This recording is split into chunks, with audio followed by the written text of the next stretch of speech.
Bienvenidos una vez más a nuestro noticiario semanal de HM Televisión. En Hispanoamérica somos víctimas de un relato que básicamente dice lo siguiente. Nosotros éramos santos indígenas, y ese paraíso fue interrumpido por la llegada de unos barbudos singularmente crueles que solo vinieron a robar, vejar y matar. La historia mítica que late en el corazón de muchísimos hispanoamericanos es completamente falsa y muy peligrosa. Son palabras de Carlos Leáñez, profesor de la Universidad Simón Bolívar, recogidas en el documental Hispanoamérica, Canto de Vida y Esperanza, la nueva producción de José Luis López Linares, considerado uno de los mayores exponentes del cine documental español. Tras su éxito, España, la primera globalización, la película documental más vista del 2021, con más de 70.000 espectadores en salas de cine y más de 1 millón en televisión, López Linares ofrece en Hispanoamérica una visión renovada, veraz y visualmente poderosa de cómo nació y se desarrolló realmente la América española. López Linares ha llegado a decir que se trata de su mejor documental. Ha nacido una generación cansada de que la engañen y quiere la verdad. Hispanoamérica nos muestra que nos han contado mal la historia y nos la hemos creído, ha manifestado el también director. Hispanoamérica muestra la historia compartida durante más de 300 años a través del esplendor visual que constituye el patrimonio arquitectónico, pictórico, escultórico y musical de la época, aún vigente a día de hoy. En redes sociales se ha producido un clamor popular de apoyo a este nuevo documental. Este año 2024 son muchas las efemérides hispanoamericanas importantes que dan especial importancia al estreno de esta cinta. 500 años de la conquista de Perú, 200 años de la independencia de Hispanoamérica, con la batalla de Ayacucho en Perú en 1824, 500 años de la llegada de los primeros franciscanos a Veracruz, 500 años de la evangelización en América. Rodada desde noviembre de 2022 en Ecuador, España, Perú, Bolivia, México y Estados Unidos, la película cuenta con la participación de reconocidos historiadores y expertos en la materia, fundamentalmente hispanoamericanos. El documental también muestra la historia muchas veces olvidada,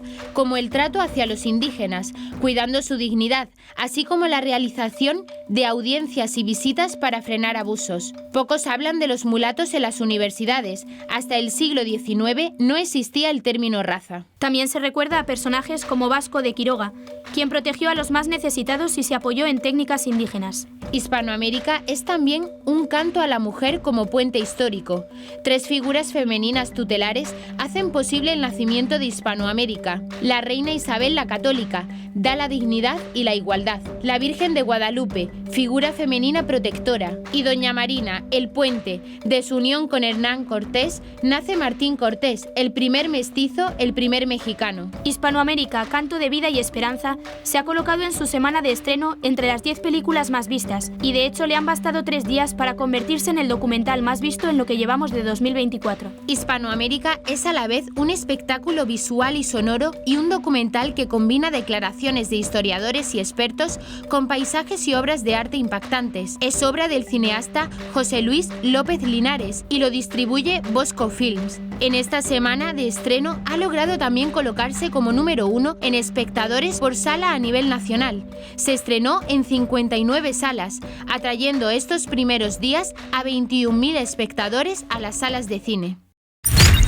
Comenzaremos con las noticias de interés internacional. Italia. Se aprueba el decreto que permitirá a grupos provida actuar en abortorios. Portugal. Gran encuentro de coros infantiles en el santuario de Fátima. Australia. Detienen a 7 adolescentes relacionados con atentado a un obispo. Italia. Se harán públicas fotografías inéditas de San Pío de Pietrelcina. Pasaremos después a las noticias nacionales. Agenda 2030 busca un nuevo orden mundial que deje fuera el cristianismo. La patronal abortista tiembla. Nace afectadas a aborto. Iglesia en España ayuda a sostener 725 seminarios en tierras de misión. Y por último, comentaremos algunas de las noticias más destacadas de la Santa Sede. Doctrina de la Fe prepara documentos sobre apariciones y hechos sobrenaturales. El 6 de mayo juran 34 nuevos miembros de la Guardia Suiza. Catequesis de la Audiencia General sobre las virtudes teologales. El Senado de Italia aprobó este miércoles el decreto que permite la intervención de asociaciones pro vida en los centros de asesoramiento familiar. Tanto la decisión como el momento de sacar adelante el decreto, que se convertirá en ley, es muy importante, porque llega justo después de la resolución del Parlamento Europeo a favor de declarar el aborto como derecho de la mujer en la Carta de Derechos Fundamentales de la Unión Europea. La autorización para que los grupos denominados de apoyo a la maternidad actúen junto a mujeres que consideran interrumpir su embarazo se ha integrado en un decreto sobre iniciativas financiadas por el Plan Nacional de Recuperación y Resiliencia. Dicho decreto debe convertirse en ley antes del 1 de mayo y cuenta con el apoyo mayoritario en la Cámara, lo que prácticamente garantiza su aprobación. La enmienda, propuesta por Lorenzo Malagola, del partido Fratelli d'Italia, Hermanos de Italia, ya había sido aprobada por la Cámara de Diputados el 16 de abril, justo antes de las elecciones regionales en Basilicata, con 185 votos a favor, 115 en contra y 4 abstenciones. El texto aprobado dice que las regiones organizarán los servicios de consultorio y podrán valerse sin nuevos o mayores cargos a las cuentas públicas de la implicación de sujetos del tercer sector de cualificada experiencia en el apoyo de la maternidad. Grupos proabortistas se manifestaron ante el Senado, pero no lograron reunir a muchos partidarios. El gobierno español criticó hace unos días la ley cuando fue aprobada por el Congreso italiano, lo cual le valió la respuesta de Giorgia Meloni, primer ministro del país transalpino. Italia legalizó el aborto en 1978. Aproximadamente el 65% de los ginecólogos en el país rechazan realizarlos, llegando este porcentaje al 80% en regiones como Sicilia o Las Marcas, bastiones del partido Hermanos de Italia. El 14º encuentro de coros infantiles del Santuario de Fátima unió en concierto el jueves 25 de abril en la Basílica de Nuestra Señora del Rosario de Fátima al coro infantil Regina Coeli de Lisboa, al coro juvenil del Carmen de Beja y la Schola Cantorum Pastorcitos de Fátima. En este encuentro, los 20 integrantes de la Schola Cantorum Pastorcitos de Fátima, bajo la dirección del maestro José Leite, estuvieron acompañados por integrantes del coro del Colegio San Miguel, orientados por Lidia Pereira, para un total de 45 coristas. La Schola Cantorum Pastorcitos de Fátima viajará a Francia la próxima semana, donde permanecerá entre el 29 de abril y el 3 de mayo para un intercambio con el Chœur d'Enfants de l'Émetrie Chalonnais Saint-Charles.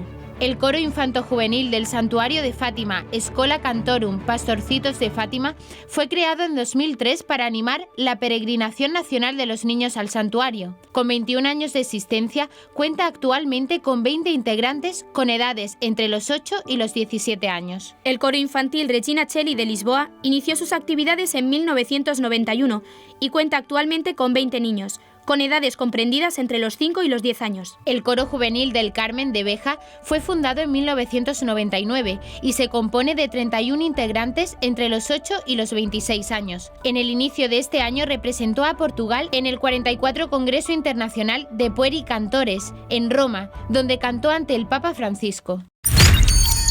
7 adolescentes supuestamente pertenecientes a una célula terrorista han sido arrestados en redadas policiales en Sídney, como parte de una importante investigación antiterrorista iniciada tras el apuñalamiento de un obispo cristiano la semana pasada. Otros 5 individuos, incluidos 2 hombres y 3 adolescentes más, están siendo interrogados por el departamento policial encargado del terrorismo. La policía realizó los arrestos como parte de una investigación que se lanzó tras el apuñalamiento del obispo Marmeri Emmanuel en la iglesia Cristo el Buen Pastor, en Wagley, el pasado lunes. El joven que lo apuñaló fue acusado de delito de terrorismo. En los días posteriores al apuñalamiento, oficiales de ASIO, la Policía Federal Australiana, la Policía de Nueva Gales del Sur y la Comisión de Crimen de Nueva Gales del Sur comenzaron a investigar los contactos del adolescente. Fuentes oficiales informadas sobre la investigación dijeron que el presunto atacante en el apuñalamiento de la iglesia formaba parte de una red laxa de adolescentes que se comunicaban mediante aplicaciones cifradas. Las fuentes federales, que estaban autorizadas para divulgar públicamente detalles del informe, dijeron que la policía antiterrorista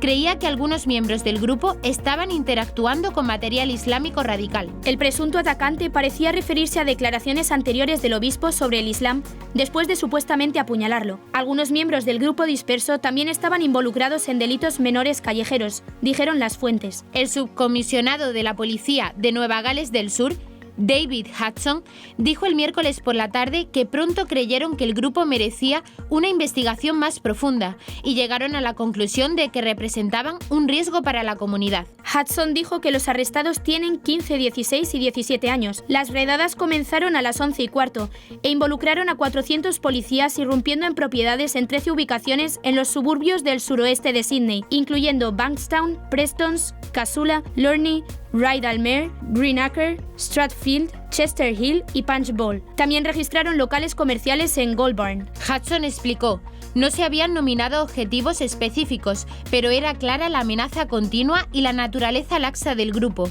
Aunque coordinados hasta cierto punto, había facciones escindidas haciendo lo suyo también. La decisión de arrestarlos se tomó en el contexto de otros ataques terroristas, dijo Hudson, haciendo referencia a un apuñalamiento en un supermercado en Auckland en 2021. Y otros ataques terroristas en el Reino Unido por hombres que estaban bajo vigilancia. La policía incautó numerosos artículos en las redadas, incluyendo una cantidad significativa de material electrónico. Con motivo del 25º aniversario de la beatificación del Padre Pío de Pietrelcina, la St. Pio Foundation, fundación dedicada a este santo capuchino, publicará 10 fotografías originales e inéditas del religioso italiano bajo el patrocinio del Dicasterio para la Comunicación y el Dicasterio para la Cultura y la Educación. La Fundación San Pío, que celebra 10 años de existencia, es una organización benéfica sin fines de lucro que promueve el conocimiento y la devoción a uno de los santos contemporáneos más venerados por los fieles de todo el mundo. Queríamos conmemorar estos importantes acontecimientos ofreciendo un regalo a los millones de devotos y fieles de San Pío en forma de estas imágenes auténticas de su amado santo, que quieren llevar a sus hogares, iglesias y tiendas y confiarse ellos mismos y sus vidas a él, afirmó el fundador y director general de la Fundación San Pío, Luciano La Monarca. Las fotografías nunca antes vistas en alta resolución de San Pío de Pietrelcina estarán disponibles a partir del próximo lunes 29 de abril en la página web www.therealsaintpio.org. Las imágenes podrán ser utilizadas por instituciones, fieles y grupos católicos con el fin de promover la devoción al santo italiano, quedando prohibido el uso comercial. En todos estos años siempre he puesto las fotografías de San Pío que tengo en mi poder a disposición de quienes las solicitaban, con el fin de aumentar la devoción. Las fotografías elegidas para el proyecto con la Fundación San Pío son un regalo que hago para que la comunidad católica pueda beneficiarse de este acto de amor, seguro de que estoy haciendo algo que agradará especialmente a San Pío, afirmó el fotógrafo personal del Padre Pío, Elias Teluto. Monseñor Munilla empieza el vídeo recordando la llegada del hombre a la luna el 16 de julio de 1969, evento que observó en casa de unos vecinos dada la falta de televisión en su hogar. En ese momento la secularización dominaba la cultura occidental, especialmente en Estados Unidos, influida por los movimientos laicos post-mayo del 68. Durante el alunizaje se debatió a la sociedad norteamericana sobre el contenido de un mensaje a dejar en la luna. Los sectores religiosos deseaban una placa que reconociera a un Dios creador de cielos y tierra, mientras que finalmente se optó por una placa laica, firmada por los astronautas y el presidente Nixon, que proclamaba un mensaje de paz en nombre de la humanidad. Posteriormente, el New York Times destacó que aunque se intentó evitar cualquier referencia religiosa, el propio año mencionado, 1969, aludía indirectamente a Jesucristo. Monseñor Munilla utiliza esta historia para introducir una discusión sobre la agenda secular actual comparada con valores religiosos, contextualizando la Agenda 2030 frente a la Agenda 2033. El obispo enfatiza que Jesucristo es esencial en la historia y la vida humana. En su prólogo al libro Agenda 2033, Nueva y Eterna, de Eduardo Granados, destaca que Dios tiene un plan divino que abarca tanto el tiempo como la eternidad, citando a San Pablo en Efesios 1:10, sobre el propósito de unificar todo en Cristo. El libro no solo critica la Agenda 2030 por introducir sutilmente políticas abortistas y de ideología de género, sino que también resalta la gravedad de excluir a Dios y la dimensión trascendente del ser humano, elementos claves para entender y alcanzar objetivos que permitan el progreso humano conforme a su verdadera naturaleza. El prelado señala: lo estamos viendo en nuestros días, sin Dios estamos descabezados y corremos como un pollo sin cabeza. Por lo tanto, repito por su importancia, lo más grave de la Agenda 2030 no son solamente esos eufemismos que están introduciendo ideología de género, sino que lo más grave es lo que no dice, ni tan siquiera deja lugar para que sea incluido. No habla ni mienta a Dios, ni a la libertad religiosa, ni a la familia. Y advierte que hay una intención de establecer un nuevo orden mundial que deje fuera a muchas instituciones, en particular a las que tienen cuño cristiano. Y es que la Agenda 2030 parte de una antropología materialista que olvida que el hombre tiene alma. Uno de los mayores mantras de la industria del aborto es que su puesta en práctica no tiene secuelas. Una tesis falsa desmentida desde múltiples planos, desde el físico hasta el mental y espiritual, que lleva a que muchas mujeres aborten sin ser conscientes de los riesgos que puede suponer. La infección, trauma del cérvix, peritonitis, endometritis, laceración o perforación del útero, hemorragia, trauma renal, inflamación pélvica, embolismo, trombosis o la esterilidad son solo algunos. Para todas las mujeres que han sido víctimas de estas y otras secuelas, Abogados Cristianos acaba de anunciar el lanzamiento de una plataforma, Afectadas Aborto, que les permitirá ejercer acciones legales y exigir las correspondientes indemnizaciones a los abortorios. Según su propia web, las secuelas no tienen por qué ser físicas, pueden ser también psicológicas como insomnio, ansiedad, trastornos alimenticios.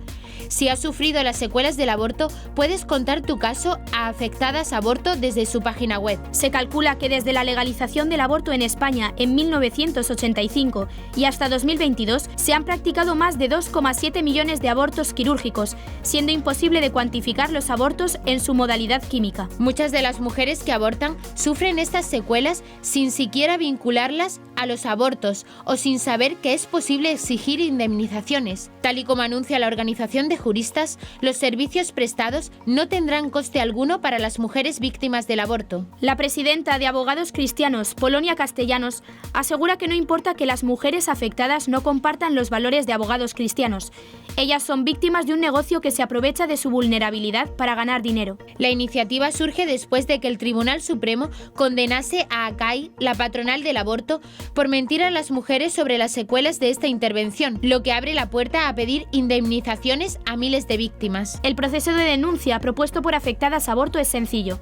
Basta con rellenar un breve formulario con datos personales, nombre del centro del aborto, la fecha del mismo y el capo de comentarios. Tras cumplimentar el formulario, integrantes de la iniciativa se pondrán en contacto con la solicitante para conocer sus detalles e intrahistoria y guiarle en el proceso legal. El último paso es la espera de la resolución judicial, si bien serán los integrantes de Afectadas Aborto quienes tramitarán el proceso, irán a juicio y gestionarán la documentación. Concluido el proceso, serán ellos quienes se pongan en contacto con las demandantes, trasladarán el resultado de la sentencia y, de ser favorable, harán llegar la cuantía íntegra de la indemnización.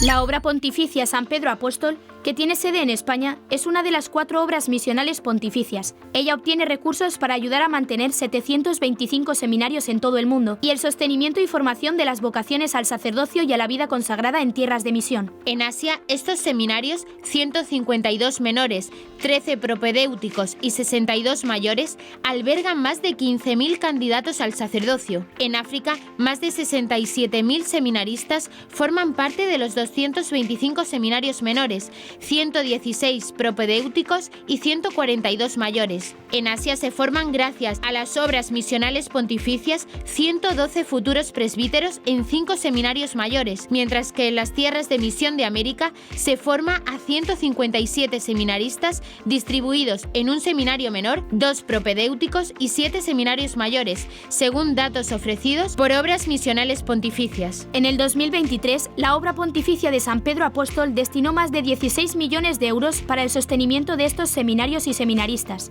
Uno de estos beneficiados es el padre Nicéforo Obama, quien aprendió a leer con las misioneras españolas carmelitas de la Caridad de Santa Joaquina de Vedruna, que fueron a difundir el Evangelio a Guinea Ecuatorial en los años 80. Siendo chico, sintió que tenía vocación al sacerdocio y pronto ingresó en el seminario menor. Fue ordenado presbítero hace una década, después de estudiar en el Seminario Mayor Interdiocesano, impulsado por la Diócesis de Ávila por acuerdo de la Conferencia Episcopal Española. El padre Obama recuerda que en estas tierras de misión, el sacerdote nativo no es solo quien dirige el culto, sino que apoyar una vocación de estas es ayudar a muchísima gente, pues la Iglesia también colabora con la educación, la salud y otro tipo de asistencia dirigida a la población. El prefecto del dicasterio, el cardenal Víctor Fernández, informó a Register el 23 de abril que él y su equipo están en proceso de finalizar un nuevo texto con directrices y normas claras para el discernimiento de apariciones y otros fenómenos. El cardenal, que se reunió en audiencia privada con el Papa Francisco el lunes 22 de abril, no reveló más detalles sobre el documento ni precisó cuándo será publicado. La última vez que la Oficina Doctrinal del Vaticano emitió un documento general sobre apariciones fue en 1978, durante los últimos meses del pontificado del Papa Pablo VI. En normas sobre el procedimiento en el discernimiento de supuestas apariciones o revelaciones, la entonces Sagrada Congregación para la Doctrina de la Fe, dirigida por el cardenal croata Franjo Šeper, detalló el proceso que sigue la Iglesia Católica al investigar supuestas apariciones o revelaciones. El documento indicaba que la responsabilidad de la Iglesia es primero juzgar los hechos, luego permitir la devoción pública si el examen es favorable y finalmente emitir un juicio sobre la autenticidad y el carácter sobrenatural del evento. El documento establecía los criterios positivos y negativos para juzgar la autenticidad de tales fenómenos y cuándo y cómo deben involucrarse las autoridades eclesiásticas competentes, incluida eventualmente la Santa Sede. Enfatizaba que se debe usar extrema prudencia al investigar los hechos. El documento vaticano más reciente sobre apariciones fue emitido en 2001 por la entonces Congregación para el Culto Divino y la Disciplina de los Sacramentos. En un directorio sobre la piedad popular y la liturgia, principios y directrices, la congregación se basó en el Catecismo de la Iglesia Católica y sus referencias a la revelación privada. 34 nuevos miembros de la Guardia Suiza Pontificia prestarán juramento el próximo 6 de mayo en el patio de San Dámaso del Palacio Apostólico del Vaticano. Cada año, los nuevos guardias prestan juramento en el aniversario del saqueo de Roma, donde 189 guardias suizos defendieron al Papa Clemente VII contra el ejército de Carlos V. El juramento se realiza sobre la bandera del Pontificio Cuerpo de la Guardia Suiza y en presencia del representante del Santo Padre, Monseñor Edgar Peña Parra, sustituto para Asuntos Generales de la Secretaría de Estado. Los guardias juran así proteger y defender al Papa en ejercicio y a todos sus legítimos sucesores, incluso a riesgo de sus propias vidas, como lo hicieron sus valientes y fieles antepasados. La fórmula del juramento leída por el capellán es la siguiente: juro servir fiel, leal y honorablemente al pontífice reinante y a sus legítimos sucesores, dedicándome a ellos con todas mis fuerzas, sacrificando, si es necesario, incluso mi vida en su defensa. Asumo los mismos deberes para con el colegio cardenalicio durante la sede apostólica vacante. Prometo también al comandante y a los demás superiores respeto, fidelidad y obediencia. Así que juro que Dios y nuestros santos patronos me asistan. Los guardias responderán entonces ante la bandera. Yo, alabardero, juro observar fiel, leal y honorablemente todo lo que en este momento se me lee. Que Dios y nuestros santos patronos me asistan. A esto le seguirá la deposición de la corona floral en honor a los caídos el 6 de mayo de 1527 con la entrega de honores en la plaza de los protomártires romanos por parte de Monseñor Peña Parra. Antes del juramento, los guardias habrán asistido a una misa en la Basílica de San Pedro, presidida por el cardenal secretario de Estado Parolin. Acompañarán a los reclutas la presidenta de la Confederación Suiza, además de otras autoridades de su país.